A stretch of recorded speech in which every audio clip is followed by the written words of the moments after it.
Hi hello ನಮಸ್ತೆ ಎಲ್ಲರಿಗೂ Patil study circle YouTube ಚಾನಲ್ಗೆ ಸ್ವಾಗತ ಸುಸ್ವಾಗತ. ನಾನು ನಿಮ್ಮ ಮಂಜುನಾಥ್ ಪಾಟೀಲ್. ಇಂದಿನ ತರಗತಿಯಲ್ಲಿ ನಾವು ಮುಂಬರುವ GPSTR HSTR ಮತ್ತು KPSC ನಡೆಸುವಂತಹ ಎಲ್ಲ ಸ್ಪರ್ಧಾತ್ಮಕ ಪರೀಕ್ಷೆಗಳಿಗೆ ಉಪಯುಕ್ತವಾಗುವಂತಹ ವಿಜ್ಞಾನ ಪ್ರಶ್ನೆಗಳನ್ನು ನಿಮ್ಮ ಮುಂದೆ ತಂದಿದ್ದೇನೆ. ಸಮಯವನ್ನು ವ್ಯರ್ಥ ಮಾಡದೆ ನಾವು ನೇರವಾಗಿ ಪ್ರಶ್ನೆಗೆ ಹೋಗೋಣ. ಹಾಗಾದರೆ ಮೊದಲನೆಯ ಪ್ರಶ್ನೆ,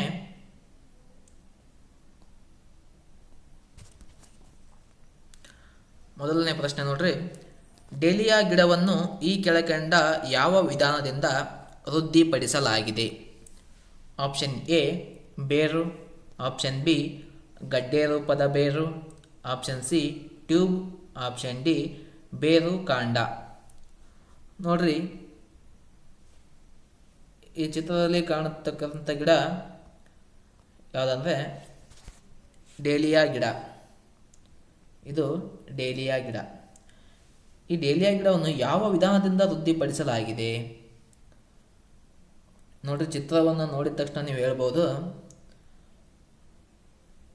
ಈ ಪ್ರಶ್ನೆಗೆ ಸರಿಯಾದಂಥ ಉತ್ತರ ಆಪ್ಷನ್ ಬಿ ಗಡ್ಡೆ ರೂಪದ ಬೇರು. ಗಡ್ಡೆ ರೂಪದ ಬೇರು.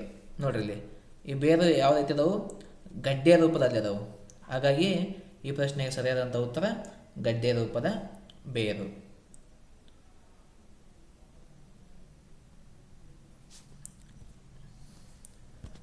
ಎರಡನೇ ಪ್ರಶ್ನೆ, ಶೂನ್ಯ ಶಕ್ತಿಯ ತಂಪು ಚೇಂಬರ್ ಈ ಕೆಳಕಂಡ ಯಾವ ತತ್ವದ ಆಧಾರದ ಮೇಲೆ ಕಾರ್ಯನಿರ್ವಹಿಸುತ್ತಿದೆ? ಆಪ್ಷನ್ ಎ ತಂಪು, ಆಪ್ಷನ್ ಬಿ ಘನೀಕರಿಸುವಿಕೆ, ಆಪ್ಷನ್ ಸಿ ಆವಿಯಾಗಿ ತಂಪಾಗಿಸುವಿಕೆ, ಆಪ್ಷನ್ ಡಿ ಬಿಸಿ. ನೋಡ್ರಿ, ಪ್ರಶ್ನೆಯನ್ನು ಸರಿಯಾಗಿ ಓದಿ. ಶೂನ್ಯ ಶಕ್ತಿಯ ತಂಪು ಚೇಂಬರ್ ಯಾವ ತತ್ವದ ಆಧಾರದ ಮೇಲೆ ಕಾರ್ಯನಿರ್ವಹಿಸುತ್ತದೆ? ಈ ಪ್ರಶ್ನೆಗೆ ಸರಿಯಾದಂಥ ಉತ್ತರ ಆಪ್ಷನ್ ಸಿ ಆವಿಯಾಗಿ ತಂಪಾಗಿಸುವಿಕೆ. ಈ ಪ್ರಶ್ನೆಗೆ ಸರಿಯಾದ ಉತ್ತರ. ಮುಂದಿನ ಪ್ರಶ್ನೆ,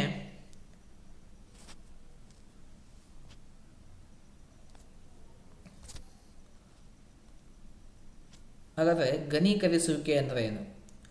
ಘನೀಕರಿಸುವಿಕೆ ಅಂದರೆ ದ್ರವ ಪದಾರ್ಥವು ತಾಪಮಾನ ಕಡಿಮೆಯಾದಾಗ ಘನಸ್ಥಿತಿಗೆ ಬದಲಾಗುವುದನ್ನು ನಾವೇನಂತೀವಿ? ಘನೀಕರಿಸುವಿಕೆ ಅಂತೀವಿ. ಉದಾಹರಣೆಗೆ, ನೀರು ತಂಪಾದಾಗ ಹಿಮವಾಗುವುದು, ಕರಗಿದ ಮೇಣ ತಣ್ಣಗಾದಾಗ ಘನವಾಗುವುದು, ಕರಗಿದ ಲೋಹ ತಣ್ಣಗಾದಾಗ ಘನವಾಗುವುದು. ನೀವೆಲ್ಲ ಮನೆಯಲ್ಲಿ ನೋಡಿರ್ತೀರಿ, ಮೇಣದ ಬತ್ತಿಯನ್ನು ಹಚ್ಚಿದಾಗ ಅದು ಕರಗಿ ಏನಾಗುತ್ತಾ? ತಣ್ಣಗಾದ ಮೇಲೆ ಏನಾಗುತ್ತಾ? ಘನ ಆಗುತ್ತಾ, ಹೌದಾ? ಹಾಗಾದರೆ ನೀರು ತಂಪಾದಾಗ ಹಿಮ ಆಗುತ್ತಾ? ನೀವು ನೀರನ್ನು ಒಂದು ಬಾಟ್ಲಲ್ಲಿ ಹಾಕಿ ಫ್ರಿಜ್ನಲ್ಲಿಡ್ರಿ, ಜಾಸ್ತಿ ಅದಕ್ಕೆ ತಂಪಾದಾಗ ಏನಾಗುತ್ತದೆ? ಹಿಮ ಆಗುತ್ತಾ? ಮಂಜುಗಡ್ಡೆ ಆಗುತ್ತಾ? ಅದನ್ನೇನಂತೀವಿ ನಾವು? ಘನೀಕರಿಸುವಿಕೆ ಅಂತೀವಿ. ನೆಕ್ಸ್ಟ್, ಮುಂದಿನ ಪ್ರಶ್ನೆ, ಈ ಕೆಳಕಂಡ ಯಾವ ತೋಟದ ಬೆಳೆಯಲ್ಲಿ ಕಪ್ಪು ತುದಿ ಶಾರೀರಿಕ ನ್ಯೂನತೆ ಕಂಡು ಬರುತ್ತದೆ? ನೋಡ್ರಿ, ಯಾವ ಬೆಳೆಗೆ ಕಪ್ಪು ತುದಿ ಅಂತಕ್ಕಂಥ ನ್ಯೂನತೆ ಕಂಡು ಬರ್ತದೆ? ಆಪ್ಷನ್ ಎ ನೆಲ್ಲಿ, ಆಪ್ಷನ್ ಬಿ ಮಾವು, ಆಪ್ಷನ್ ಸಿ ಬಾಳೆ, ಆಪ್ಷನ್ ಡಿ ಸೋರೆಕಾಯಿ.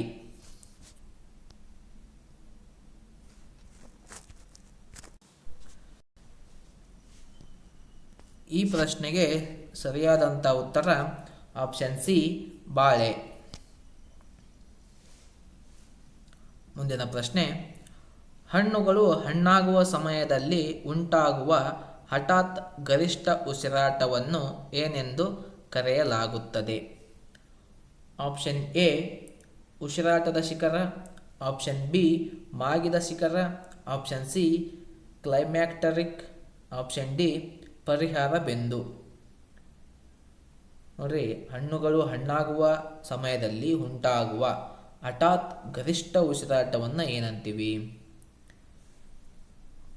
ಈ ಪ್ರಶ್ನೆಗೆ ಸರಿಯಾದಂಥ ಉತ್ತರ option C, climacteric. Option C, climacteric. ಮುಂದಿನ ಪ್ರಶ್ನೆ, ಕೆಳಮಟ್ಟದಿಂದ ಉನ್ನತ ಟ್ರಾಫಿಕ್ ಮಟ್ಟಕ್ಕೆ ಶಕ್ತಿಯ ಹರಿವಿನ ಚಲನೆಯು ಯಾವಾಗಲೂ?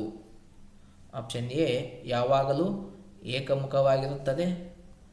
ಆಪ್ಷನ್ ಬಿ, ಯಾವಾಗಲೂ ಕೆಲವೊಮ್ಮೆ ಏಕಮುಖ.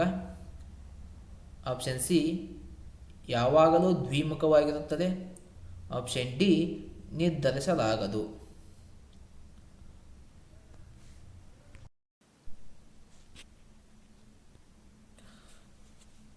ಈ ಪ್ರಶ್ನೆಗೆ ಸರಿಯಾದಂಥ ಉತ್ತರ ಯಾವಾಗಲೂ ಏಕಮುಖವಾಗಿರುತ್ತದೆ.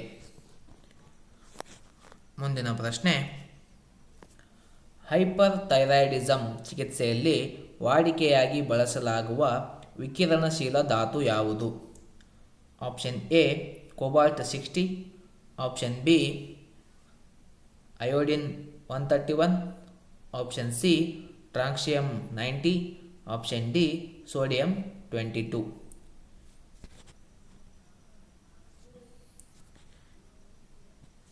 ಈ ಪ್ರಶ್ನೆಗೆ ಸರಿಯಾದ ಉತ್ತರ ಆಪ್ಷನ್ ಬಿ, ಅಯೋಡಿನ್ 131. ಹಾಗಾದರೆ ಈ ಕೋಬಾಲ್ಟ್ 60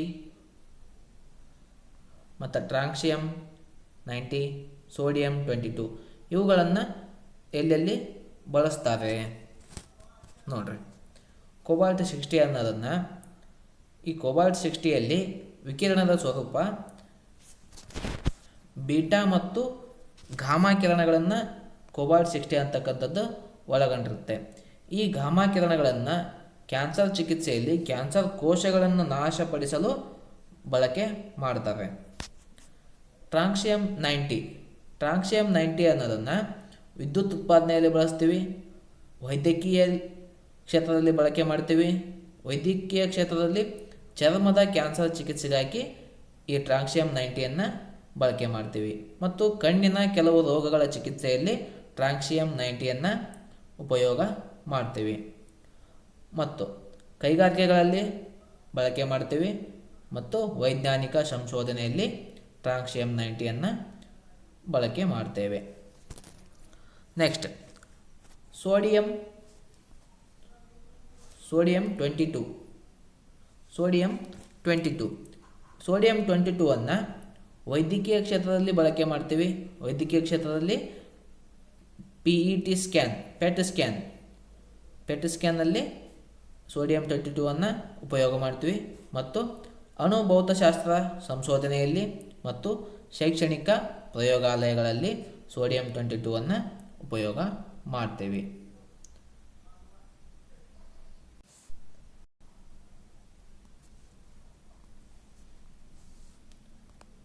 ಹಾಗಾದರೆ ಈ ಪೆಟ್ ಸ್ಕ್ಯಾನ್ ಅಂದರೆ ಏನು? ಪೆಟ್ ಸ್ಕ್ಯಾನ್ ಅಂದರೆ ಪಾಸಿಟ್ರಾನ್ ಎಮಿಷನ್ ಟೋಮೋಗ್ರಫಿ. ಅಂದರೆ ಪೆಟ್ ಸ್ಕ್ಯಾನ್ ಅಂತ ಕರಿತೀವಿ. ನೆಕ್ಸ್ಟ್, ಮುಂದಿನ ಪ್ರಶ್ನೆ, ಮೋಡ ಕವಿದ ರಾತ್ರಿಯಲ್ಲಿ ಇಬ್ಬನಿ ಹನಿಗಳು ರೂಪುಗೊಳ್ಳುವುದಿಲ್ಲ ಏಕೆಂದರೆ? ನೋಡ್ರಿ, ಮೋಡ ಕವಿದ ರಾತ್ರಿಯಲ್ಲಿ ಇಬ್ಬನಿ ಹನಿಗಳು ರೂಪುಗೊಳ್ಳುವುದಿಲ್ಲ ಏಕೆಂದರೆ? ಆಪ್ಷನ್ ಎ, ಮೋಡ ಕವಿದ ರಾತ್ರಿಗಳಲ್ಲಿ ಭೂಮಿಯ ಮೇಲ್ಮೈ ಕಡಿಮೆ ತಾಪಮಾನವನ್ನು ಹೊಂದಿರುತ್ತದೆ. ಆಪ್ಷನ್ ಬಿ, ಮೋಡಗಳು ಬೀಸುವ ಗಾಳಿಯನ್ನು ನೆಲಮಟ್ಟಕ್ಕೆ ತಿರುಗಿಸುತ್ತವೆ. ಆಪ್ಷನ್ ಸಿ, ಮೋಡಗಳು ಭೂಮಿಯ ವಿಕಿರಣವನ್ನು ಪ್ರತಿಫಲಿಸುತ್ತವೆ. ಆಪ್ಷನ್ ಡಿ, ಮೋಡಗಳು ಬೆಳಕಿನ ವಿಕಿರಣವನ್ನು ನಿಲ್ಲಿಸುತ್ತವೆ. ನೋಡ್ರಿ, ಈ ಪ್ರಶ್ನೆಗೆ ಸರಿಯಾದಂಥ ಉತ್ತರ ಆಪ್ಷನ್ ಸಿ, ಮೋಡಗಳು ಭೂಮಿಯ ವಿಕಿರಣವನ್ನು ಪ್ರತಿಫಲಿಸುತ್ತವೆ. ಮೋಡಗಳು ಭೂಮಿಯ ವಿಕಿರಣವನ್ನು ಪ್ರತಿಫಲಿಸುತ್ತವೆ. ಹಾಗಾಗಿ ಮೋಡ ಕವಿದ ರಾತ್ರಿಯಲ್ಲಿ ಇಬ್ಬನಿ ಹನಿಗಳು ರೂಪುಗೊಳ್ಳುವುದಿಲ್ಲ. ಮುಂದಿನ ಪ್ರಶ್ನೆ, ವಜ್ರಗಳ ಮೇಲೆ ಬೆಳಕು ಬಿದ್ದಾಗ ಅವು ಹೊಳೆಯುತ್ತವೆ, ಇದಕ್ಕೆ ಕಾರಣ? ನೋಡ್ರಿ, ವಜ್ರಗಳ ಮೇಲೆ ಬೆಳಕು ಬಿದ್ದಾಗ ಅವು ಹೊಳಿತವೆ, ಇದಕ್ಕೆ ಕಾರಣ ಏನು? ಆಪ್ಷನ್ ಎ ಬೆಳಕಿನ ವಿವರ್ತನೆ, ಆಪ್ಷನ್ ಬಿ ಬೆಳಕಿನ ವಕ್ರೀಭವನ, ಆಪ್ಷನ್ ಸಿ ಬೆಳಕಿನ ಒಟ್ಟು ಆಂತರಿಕ ಪ್ರತಿಫಲನ, ಆಪ್ಷನ್ ಡಿ ಬೆಳಕಿನ ಚದುರುವಿಕೆ. ನೋಡ್ರಿ, ಈ ಪ್ರಶ್ನೆಗೆ ಸರಿಯಾದಂಥ ಉತ್ತರ ಆಪ್ಷನ್ ಸಿ ಬೆಳಕಿನ ಒಟ್ಟು ಆಂತರಿಕ ಪ್ರತಿಫಲನ. ಬೆಳಕಿನ ಒಟ್ಟು ಆಂತರಿಕ ಪ್ರತಿಫಲನದಿಂದ ವಜ್ರಗಳ ಮೇಲೆ ಬೆಳಕು ಬಿದ್ದಾಗ ಅವು ಹೊಳೆಯುತ್ತವೆ. ಹಾಗಾದರೆ ಈ ಬೆಳಕಿನ ವಿವರ್ತನೆ ಅಂದರೆ ಏನು? ಬೆಳಕಿನ ವಿವರ್ತನೆ ಅಂದರೆ ಒಂದು ಪಾರದರ್ಶಕ ಮಾಧ್ಯಮದಿಂದ, ಉದಾಹರಣೆಗೆ ಗಾಳಿ, ಒಂದು ಪಾರದರ್ಶಕ ಮಾಧ್ಯಮದಿಂದ ಮತ್ತೊಂದು ಪಾರದರ್ಶಕ ಮಾಧ್ಯಮಕ್ಕೆ ಬೆಳಕು ಸಾಗುವಾಗ ಅದರ ವೇಗ ಬದಲಾಗುವುದರಿಂದ ದಿಕ್ಕು ತಿರುಗುವುದನ್ನು ಬೆಳಕಿನ ವಿವರ್ತನೆ ಎಂದು ಕರೆಯುತ್ತೇವೆ. ಉದಾಹರಣೆಗೆ, ನೀರಿನಲ್ಲಿ ಹಾಕಿದ ಪೆನ್ಸಿಲ್ ಅಥವಾ ಕೋಲು ವಕ್ರವಾಗಿ ಕಾಣುವುದು, ಕೆರೆಯ ತಳವು ಮೇಲಕ್ಕೆ ಬಂದಂತೆ ಕಾಣುವುದು, ಇವುಗಳೆಲ್ಲ ಬೆಳಕಿನ ವಿವರ್ತನೆ. ನೋಡಿರಿ, ನೀವು ಒಂದು ಗ್ಲಾಸ್ನಲ್ಲಿ ನೀರು ತಗೊಂಡು ಅದರೊಳಗೆ ಪೆನ್ಸಿಲನ್ನು ಅದ್ದಿದಾಗ ಅಥವಾ ಒಂದು ಕೋಲನ್ನು ಅದ್ದಿದಾಗ ಅದು ನಮಗೆ ವಕ್ರವಾಗಿ ಕಾಣ್ತದೆ, ಅದು ಏನು? ಬೆಳಕಿನ ವಿವರ್ತನೆ. ಒಂದು ಕೆರೆಯ ತಳಭಾಗವು ಮೇಲಕ್ಕೆ ಬಂದಂತೆ ಕಾಣುವುದು. ನೀವು ಈಗ ಒಂದು ಬಕೆಟಲ್ಲಿ ನೀರನ್ನು ಹಾಕಿ ಮೇಲಿಂದ ನೋಡಿದಾಗ ಆ ಬಕೆಟ್ನ ತಳ ನಮ್ಗೆ ಮೇಲೆ ಬಂದಂತೆ ಕಾಣುತ್ತದೆ, ಅದೇನು? ಬೆಳಕಿನ ವಿವರ್ತನೆ. ನೆಕ್ಸ್ಟ್, ಬೆಳಕಿನ ಚದುರುವಿಕೆ. ಬೆಳಕಿನ ಚದುರುವಿಕೆ ಬೆಳಕಿನ ಚದುರುವಿಕೆ ಅಂದರೆ ಬೆಳಕು ಯಾವುದಾದರೂ ಸಣ್ಣ ಕಣಗಳು ಅಥವಾ ಅನಿಲ ಅಣುಗಳಿಗೆ ತಾಗಿದಾಗ ಅದು ವಿವಿಧ ದಿಕ್ಕುಗಳಲ್ಲಿ ಹರಡುವುದನ್ನೇ ಬೆಳಕಿನ ಚದುರುವಿಕೆ ಅಂತ ಕರಿತೀವಿ. ಉದಾಹರಣೆ, ಆಕಾಶ ನೀಲಿಯಾಗಿ ಕಾಣುವುದು ಮತ್ತು ಸೂರ್ಯೋದಯ ಮತ್ತು ಸೂರ್ಯಾಸ್ತದ ಸಮಯದಲ್ಲಿ ಸೂರ್ಯ ಕೆಂಪಾಗಿ ಕಾಣುವುದು. ನೋಡ್ರಿ, ಸೂರ್ಯೋದಯ ಸಮಯದಲ್ಲಿ ಅಥವಾ ಸೂರ್ಯಾಸ್ತದ ಸಮಯದಲ್ಲಿ ಸೂರ್ಯ ಕೆಂಪಾಗಿ ಕಾಣುವುದೇನ? ಬೆಳಕಿನ ಚದುರುವಿಕೆ. ಮತ್ತು ಆಕಾಶ ನೀಲಿಯಾಗಿ ಕಾಣುವುದು.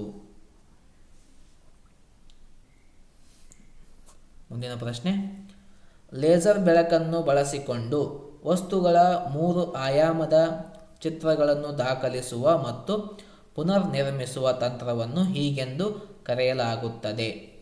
Option A radiography, option B ಛಾಯಾಗ್ರಹಣ ಅಥವಾ photography, option C holography, option D micrography.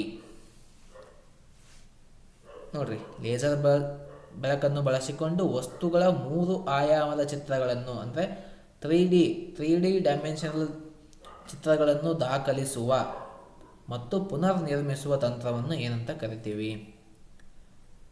ನೋಡ್ರಿ, ಈ ಪ್ರಶ್ನೆಗೆ ಸರಿಯಾದಂಥ ಉತ್ತರ ಆಪ್ಷನ್ ಸಿ ಹ್ಯಾಲೋಗ್ರಫಿ. ಹಾಗಾದರೆ ರೇಡಿಯೋಗ್ರಫಿ ಅಂದರೆ ಏನು? ನೋಡ್ರಿ, ರೇಡಿಯೋಗ್ರಫಿ ಅಂದರೆ ಎಕ್ಸ್ ಕಿರಣಗಳು ಅಥವಾ ಎಕ್ಸ್ರೇ ಅಂತ ಏನು ಕರಿತೀವಿ ನಾವು, ಎಕ್ಸ್ರೇ ಕಿರಣಗಳು ಅಥವಾ ಇತರ ವಿಕಿರಣಗಳನ್ನು ಬಳಸಿ ಮಾನವನ ದೇಹದ ಒಳಗಿನ ಅಂಗಾಂಗಗಳ ಚಿತ್ರವನ್ನು ಪಡೆಯುವ ವೈದ್ಯಕೀಯ ತಂತ್ರಜ್ಞಾನವನ್ನು ರೇಡಿಯೋಗ್ರಫಿ ಅಂತ ಕರಿತೀವಿ. ಈಗ ನಮಗೇನಾದರೂ ಪೆಟ್ಟಾಗಿ ಮೂಳೆ ಮುರಿದಾಗ ನಾವೇನು ಮಾಡ್ತೀವಿ? ಎಕ್ಸ್ರೇ ತೆಗೆಸ್ತೀವಿ.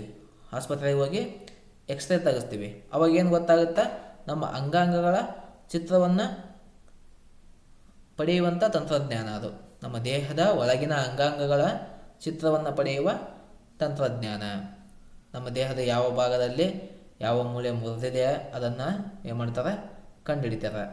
ಅದೇನು? ರೇಡಿಯೋಗ್ರಫಿ. Next photography. ಫೋಟೋಗ್ರಫಿ ಅಂದರೆ ಬೆಳಕಿನ ಸಹಾಯದಿಂದ ಕ್ಯಾಮರಾ ಬಳಸಿ ಚಿತ್ರಗಳನ್ನು ದಾಖಲಿಸುವ ಕಲೆ ಮತ್ತು ವಿಜ್ಞಾನ. ನೋಡಿ, ಬೆಳಕಿನ ಸಹಾಯದಿಂದ ಕ್ಯಾಮ್ರಾಗಳನ್ನು ಬಳಸಿ ನಾವು ಇವಾಗೇನು ಫೋಟೋ ತೆಗಿತೀವಲ್ಲ, ಅದೇನು ಫೋಟೋಗ್ರಫಿ. ಮೊಬೈಲ್ಗಳನ್ನು ಬಳಸಿ ಕ್ಯಾಮ್ರಾಗಳನ್ನು ಬಳಸಿ ನಾವೇನು ಫೋಟೋ ತೆಗಿತೀವಲ್ಲ, ಅದೇನು ಫೋಟೋಗ್ರಫಿ. ನೆಕ್ಸ್ಟ್ ಮೈಕ್ರೋಗ್ರಾಫಿ. ಸಾಮಾನ್ಯ ಕಣ್ಣಿಗೆ ಕಾಣದಷ್ಟು ಅತಿ ಸಣ್ಣ ವಸ್ತುಗಳನ್ನು ಸೂಕ್ಷ್ಮದರ್ಶಕ ಸಹಾಯದಿಂದ ವೀಕ್ಷಿಸಿ ಅವುಗಳ ಚಿತ್ರಗಳನ್ನು ದಾಖಲಿಸುವ ವಿಧಾನ. ನೋಡಿರಿ, ಸಾಮಾನ್ಯ ಕಣ್ಣಿಗೆ ಕಾಣದಷ್ಟು ಅತಿ ಸಣ್ಣ ವಸ್ತುಗಳನ್ನು ಸೂಕ್ಷ್ಮದರ್ಶಕದ ಸಹಾಯದಿಂದ ವೀಕ್ಷಿಸಿ. ನೋಡಿರಿ, ನಮಗೆ ಬರಿಗಣ್ಣಿಲೆ ಕಾಣದಂಥ ವಸ್ತುಗಳನ್ನು ನಾವೇನು ಮಾಡ್ತೀವಿ, ಸೂಕ್ಷ್ಮದರ್ಶಕದ ಸಹಾಯದಿಂದ ವೀಕ್ಷಣೆ ಮಾಡ್ತೀವಿ. ಅವುಗಳ ಚಿತ್ರಗಳನ್ನು ದಾಖಲಿಸುವಂತಹ ವಿಧಾನವನ್ನು ಮೈಕ್ರೋಗ್ರಾಫಿ ಅಂತ ಕರಿತೀವಿ. ನೆಕ್ಸ್ಟ್ 10ನೇ ಪ್ರಶ್ನೆ, ಈ ತರಗತಿಯ ಕೊನೆಯ ಪ್ರಶ್ನೆ. ನೀರಿನ ಸಾಂದ್ರತೆಯು ಅದರ ಗರಿಷ್ಠ ಮೌಲ್ಯವನ್ನು ತಲುಪುವ ತಾಪಮಾನ ಡ್ಯಾಶ್ ಆಗಿರುತ್ತದೆ. ಈ ಪ್ರಶ್ನೆಗೆ ನೋಡ್ರಿ, ಆಪ್ಷನ್ ನೋಡ್ರಿ: 20 degree Celsius, 0 degree Celsius, 4 degree Celsius, 35 degree Celsius. ಈ ಪ್ರಶ್ನೆಗೆ ಸರಿಯಾದಂಥ ಉತ್ತರ 4 ಡಿಗ್ರಿ ಸೆಲ್ಸಿಯಸ್. 4 degree Celsius.